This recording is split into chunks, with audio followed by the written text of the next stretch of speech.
આજે તો આપણે પાછલી બારીથી આવી ગયા હતા પાસ કરવા માટે. ત્યાં થોડીક પી લીધી ચા અને આપણો પાસ નીકળતો જતો. ફાઇનલી પાસ પણ નીકળી ગયો અને આપણને બસ પણ મળી ગઈ. પછી અમદાવાદ આવીને જોયું તો એ તો દુકાનોની તોડમફોડી ચાલતી હતી અને થોડો એક્સિડન્ટ પણ જોઈ લીધો. હા કાકા, પતી ગયું તો બધું. ક્યાં જવાનું? ક્યાં જાઓ? દાઢી કરાવવા? ભાઈ કરિયાલા બે જાઓ. આ ભાઈ દાઢી કરિયાલા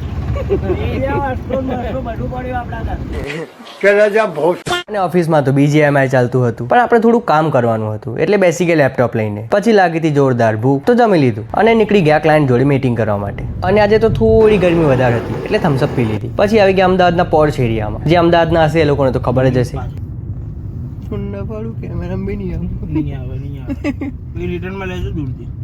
ગાઈઝ મારા માટે તો આ બધી વસ્તુ નવી છે પણ ચિંતા ના કરો, આદત પડી જશે. ફાઇનલી મીટિંગ પતાવી અને અમે નીકળી ગયા ફેક્ટરી જવા માટે.